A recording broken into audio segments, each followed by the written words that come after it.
How to share your Yoshion collages to the Facebook. Ready to show your amazing Yoshion creation to the world? It's super easy to share your collages directly to the Facebook. Let's dive in. First things first, open up your Yoshion and get your masterpiece ready. I have already done it. You can see it on my screen. Now once you are happy with the collage, simply save the photo. To save the photos, tap on the save button which is in top right corner.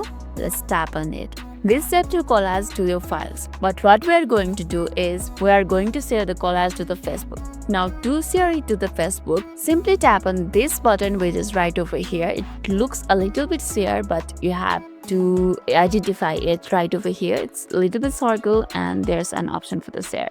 Let's tap on it. Then a menu will pop up with different setting options. You will see an option for the social media platforms, and right there, simply find the Facebook.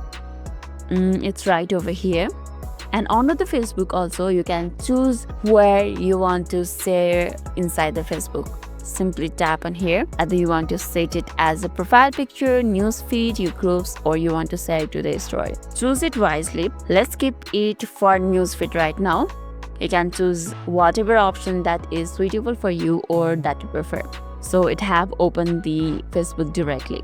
Now you can add the caption as you like, and once you are happy with the caption, simply hit the post or next, which is right over here, and post your collage to the Facebook. I'm not going to show you the process, but that's the process. I hope you understood what you have to do in order to share your collage to the Facebook from the Yoshion.